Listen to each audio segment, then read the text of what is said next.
All right, let's just get right into it because what we're talking about today is one of the most insane engineering problems you can even imagine. How do you keep a person alive inside a machine that pulls maneuvers that should, by all rights, be impossible? We're going to take a look inside the deeply classified life support systems that actually make this happen. So let's start with a number, just to set the stage. 100 Gs. That is 100 times the force of Earth's gravity pulling on you. To put that in perspective, our best, most highly trained fighter pilots, they can handle maybe 9, maybe 10 Gs for just a couple of seconds before they black out. What we're talking about here is it's a completely different universe of physical force.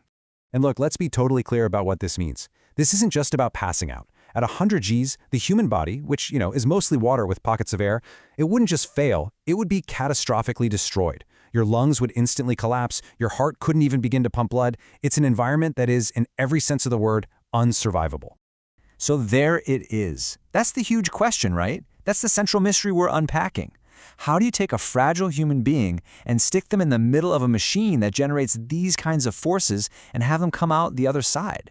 I mean, how did engineers even start to solve this fatal paradox?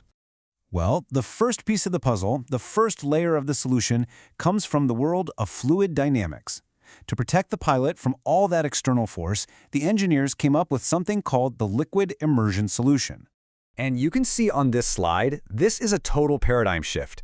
A normal G-suit, right, it just uses these air bladders to squeeze a pilot's legs really hard to keep the blood from rushing out of their brain. It's kind of a brute force approach, and it fails pretty fast. The liquid immersion suit, though, it's so much smarter. It surrounds the pilot with a liquid that can't be compressed, and because of basic physics, that means the insane G-force pressure gets distributed perfectly and equally over every single inch of the pilot's body. And this isn't just some sci-fi theory. It is documented engineering. This patent, filed way back in 1990, lays out the whole thing. The pilot isn't just sitting in a fancy chair, they are literally sealed inside a rigid pod, completely suspended in this special fluid. This setup lets that massive kinetic shockwave from a high G turn just flow harmlessly around them. But here's where it gets really interesting. Because in solving that external problem, the engineers created an even deadlier internal one.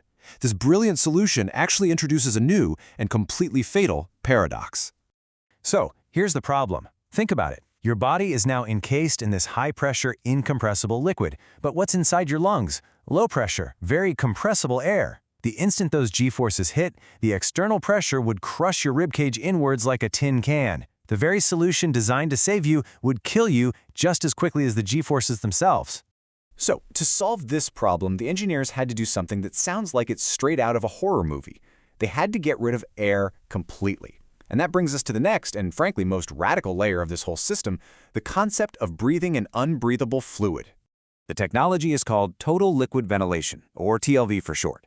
And it is exactly what it sounds like.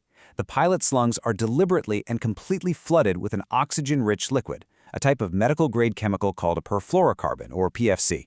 Now, this stuff is amazing. It can hold way more oxygen than our own blood. So by filling the lungs with an incompressible fluid, the pilot's entire body becomes, for all practical purposes, a solid, incompressible object. But this, of course, creates the next technical problem. This PFC liquid is super dense, way too heavy for human lung muscles to actually breathe. So a machine has to do the breathing for the pilot. And once again, the patents tell the story. The first one you see here proves the basic chemistry works. The second one gives you the literal schematic for the mechanical ventilator, an artificial lung that cycles this heavy fluid in and out of the pilot's body.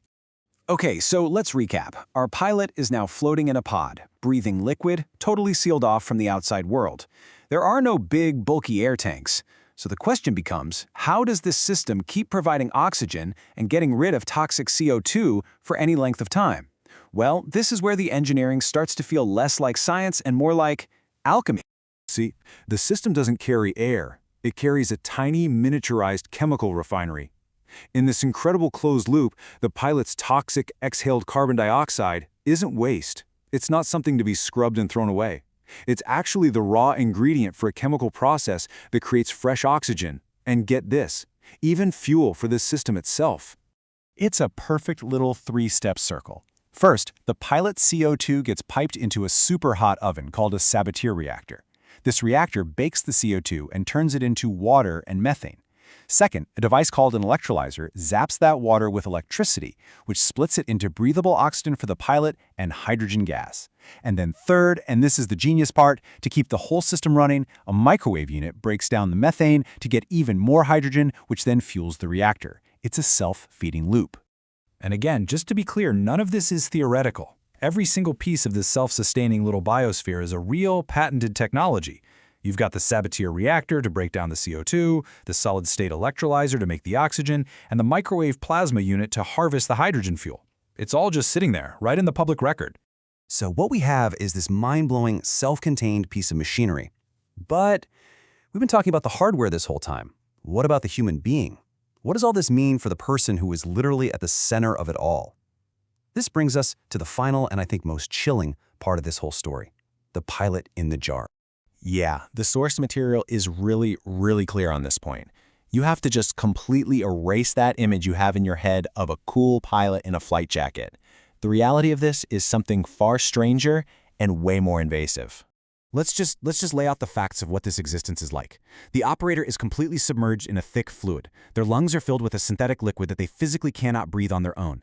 The density of the fluid makes it impossible to talk or even to move. They're kept alive by a mechanical umbilical cord that is breathing for them. And in that perfect alchemical loop we just talked about, their very own breath is captured and recycled into fuel for the machine that's keeping them alive.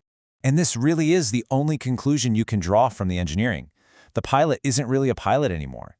They have become a fully integrated component, a wetware component, of the craft's life support and fuel generation systems. They are, in the most literal terms, a biological processor. And that's really the final thought I want to leave you with, because it's the question at the very heart of this technology.